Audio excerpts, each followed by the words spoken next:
Good evening. Tonight, I got something extra scary for you all.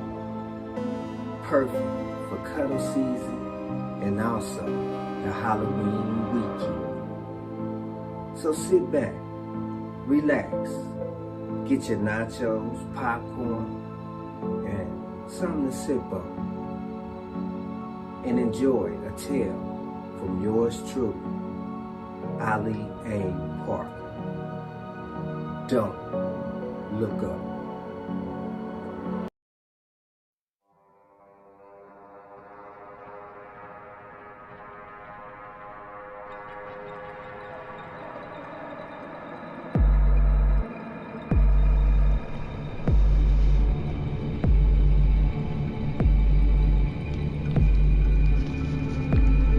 My name is Thomas,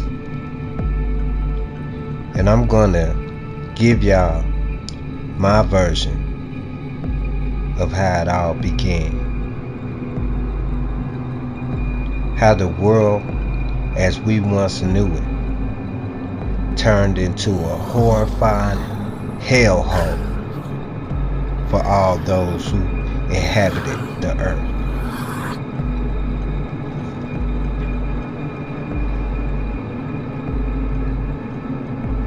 My grandmother was 80 years old and living with Alzheimer's. That day, I took her to her monthly doctor's appointment.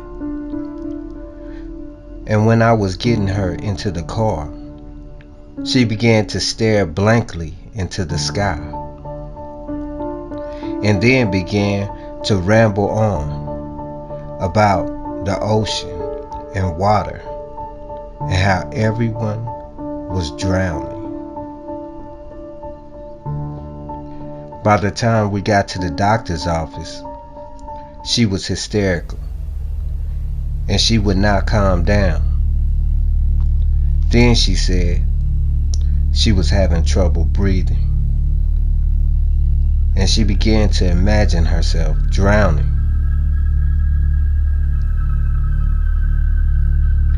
An ambulance came and she was admitted to the hospital. I called my mother to tell her what happened and that her mother, my grandmother, was taken to the hospital and was not okay. After the doctors examined her, they noticed they couldn't find anything wrong with her. But after placing her on oxygen, they said it was some sort of mental fit she was having, brought on by the Alzheimer's. She really believed she was drowning. I mean, she was fighting, screaming, and gasping for air until she was sedated and given oxygen to breathe.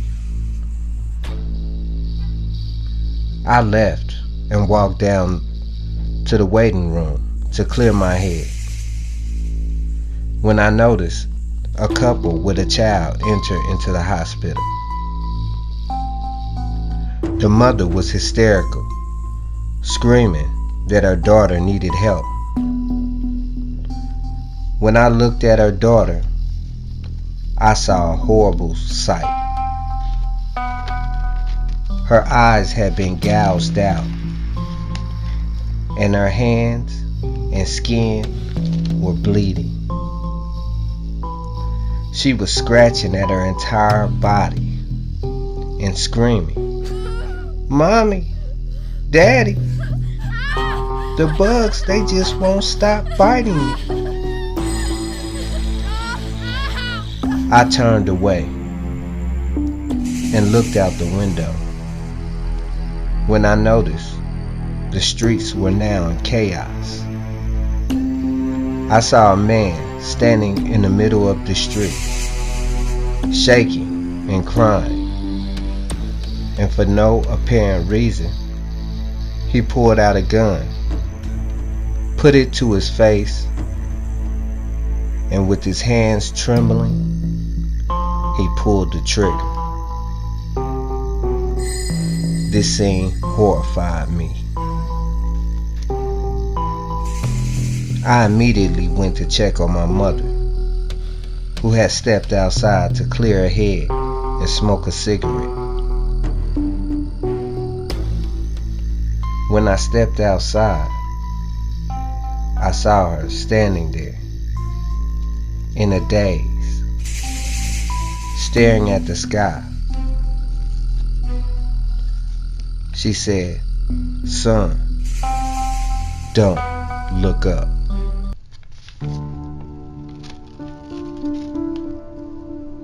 I grabbed her and rushed inside.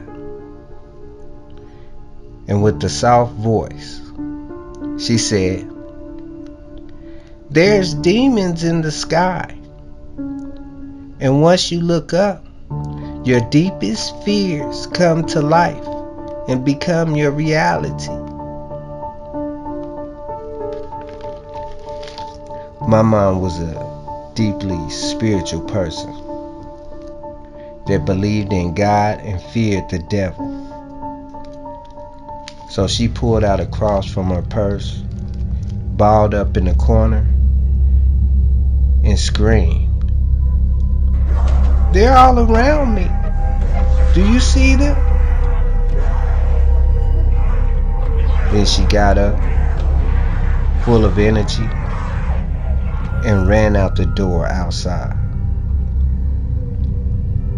I ran after her, but it was like she was possessed. She was so fast, I couldn't catch her. I looked over and I saw a man screaming on the balcony. He looked me right in the eyes and then leapt off head first.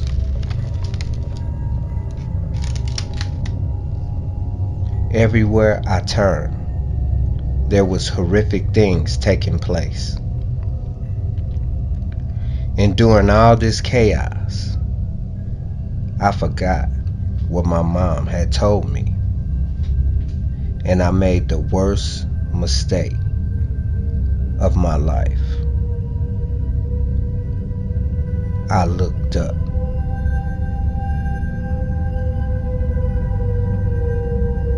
At first, it was calming. The sky was clear blue. And then, everything just got quiet. No more screams. No more chaos. Just quiet. Then for about a second, I dozed off.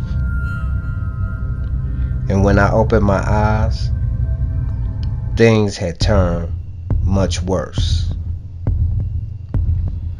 All of the people that had passed away began to seemingly wake up and began to walk the earth.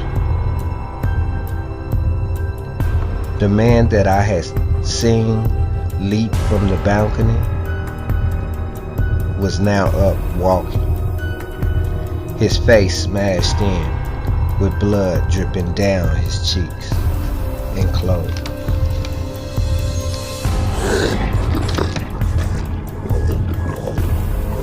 And there were others with terrible wounds, some missing limbs, and all of them were now focused on me, following me, terrorizing me. There were no more of the living here. They were all these things, these walking corpses.